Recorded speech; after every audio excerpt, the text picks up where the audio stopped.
नमस्कार। Super India news TV में आपका स्वागत है। मैं हूं राजेश आर्य। आइए देखते हैं आज का विशेष समाचार। आस्थाओं पर स्वस्थ संवाद के बंद होते दरवाजे। अफसोस की बात है कि शिक्षा और विकास के इस युग में आस्थाओं पर संवाद की परंपरा पर संकट के बादल मंडराते दिख रहे हैं। भारत में आस्थाओं पर स्वस्थ संवाद की परंपरा बहुत पुरानी और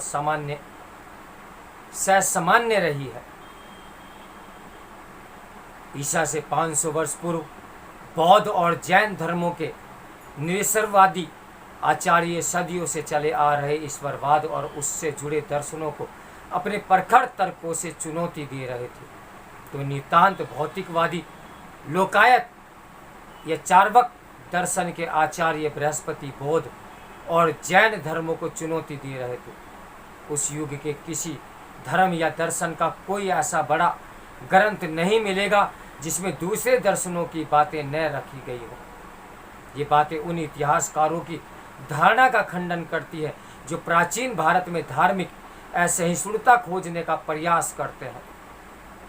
यह परंपरा भारत में नए पंथों की आगमन और विदेशी आक्रमणों के बावजूद जारी रही।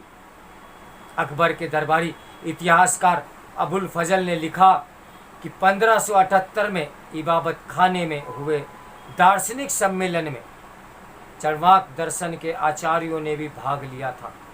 अफसोस की बात है कि शिक्षा और विकास के इस युग में आस्थाओं पर संवाद की परंपरा फलने फूलने के बजाय उसका अस्तित्व ही खतरे में दिख रहा है। ज्ञानवापी में मिली सामग्री और भाजपा के दो पूर्व प्रवक्ताओं के बयानों पर उठे बवाल के बाद विश्व हिंदू परिषद ने इस निंदा कानून की मांग की है। भारत का अधिकांश मुस्लिम समुदाय पहले से ही ऐसे कानून की मांग करता आया है।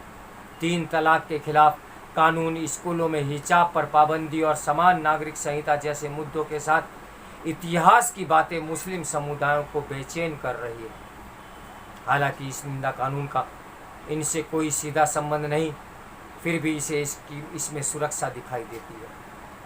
हिंदुओं के एक बड़े वर्ग को लगने लगा है कि जैसी तत्परता दूसरे धर्मावलंबियों को की आस्था के बचाव में दिखाई जाती है, वैसी उनकी आस्था के बचाव में नहीं दिखाई जाती।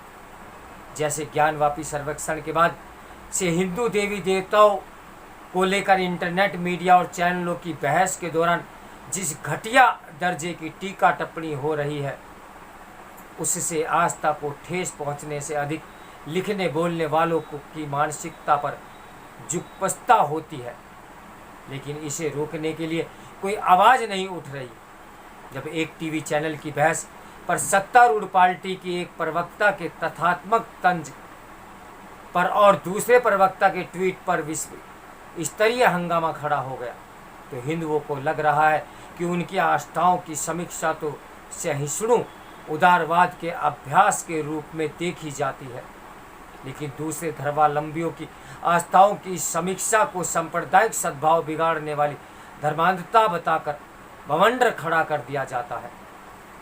आस्थावान हिंदुओं को सबसे अधिक तीखी आलोचना और व्यंग बाण हिंदुओं के ही उस वर्ग से झेलने पड़ रहे हैं जो यूरोप के ईसाई वर्ग की तरह निसर्गवादी और नास्तिक बनता जा रहा है। पर दोनों में एक बुनियादी अंतर यह है कि यूरोप के निरीश्वरवादी नास्तिक आस्थावान धर्मावलंबियों पर टिप्पणी करते समय मर्यादा का ध्यान रखते हैं। इसके विपरीत भारत में ज्ञानवापी सर्वेक्षण के बाद देखा गया कि निरीश्वरवादी हिंदू वर्ग द्वारा की गई टिप्पणियों ने सारी मर्यादाएं तोड़ दी। यह स्थिति दूसरे धर्मावलंबियों के साथ साथ आस्थावान हिंदुओं को भी उस रास्ते पर धकेल रही है जिससे ये देश हजारों सालों से दूर रहता आया है। इस्लामी शासन में करीब 600 बरस बिताने के बाद भी भारत ने आस्थाओं पर खुले संवाद की गुंजाइश बनाए रखी और इस निंदा कानून को जरूरत महसूस नहीं होने दी। आज हिंदुओं के परस्पर विरोधी वर्गों पर और दूसरे धर्मावलंबियों के बीच जरा सी बातों पर चलने वाली अंतहीन बहस और ओछी टिप्पणियों से फैली कड़वाहट की रोकथाम के लिए इस निंदा कानून एक आसान उपाय लगता है, पर ऐसा है नहीं। मध्ययुगीन यूरोप मध्य और पश्चिम एशिया का इतिहास इस निंदा के नाम पर लोगों को दी गई भीषण यातनाओं से भरा पड़ा है। बदला निकालने के लिए लोगों को विधर्मी और इस निंदा घोषित कर जिंदा जला देना या भीड़ भाड़ में मार डालना आम बात थी। दुनिया के करीब 80 देशों में आज भी इस निंदा और धर्म त्याग विरोधी कानून है। इसकी आड़ में पाकिस्तान, अफगानिस्तान और खाड़ी के कई देशों में हर साल दर्जनों लोगों की हत्या की जाती है या मौत की सजा दी जाती है। सच यह है कि इस निंदा कानून बनाना जितना आसान है, उसका दुरुपयोग रोकना उतना ही मुश्किल। सबसे बड़ी समस्या रूढ़िवादियों की तरफ बढ़ते उस रुझान की है जो हमें इस निंदा कानून की ओर ले जाती है।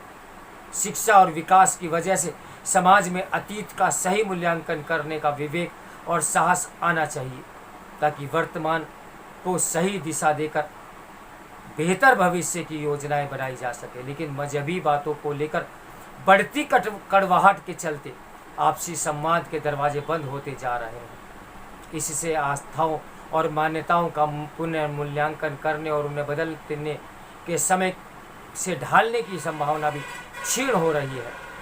कहाँ तो संविधान निर्माताओं ने समान नागरिक संहिता का पालन करने वाले एक समरस समाज के सपने देखे थे, कहाँ विभिन्न धर्मावलंबी अपनी अपनी पारंपरिक मान्यताओं की कोठरी में कैद होने में जुट गए हैं। आस्था तो दूर, अब तो इतिहास, साहित्य और कलाओं में भी संवाद की गुंजाइश नहीं दिखती, उसे भी निंदा के रूप में देखा जाने लगा है। आस्थाओं के प्रश्न पर ताले लग चुके हैं। इस निंदा और धर्म त्याग विरोधी कानूनों के आदि समाजों के लिए यह एक सहज स्थिति हो सकती है, मगर हजारों वर्षों से खुले संवाद के परिवेश में रह रहे भारत जैसे देश के लिए किसी अनजाने अंधियारे अतीत में जाने से कम नहीं।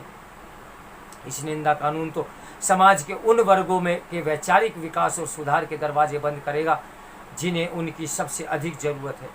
क्या हम इस निंदा कानून बनाए बिना मौजूदा कानूनों के सहारे वैसा सामाजिक सौहार्द नहीं बना सकते जैसा सिंगापुर में दशकों से बना हुआ है? क्यों नहीं, पर उसके लिए सबसे पहले हमें मर्यादा में रहकर बात करना सीखना होगा, ताकि आस्थाओं पर संवाद बहाल हो सके। हमें सबकी आस्थाओं को समान आदर देना होगा और सबको साथ लेकर चलना भी होगा, और हाँ, असहिष्णुता के समक्ष झुकना भी बंद करना होगा।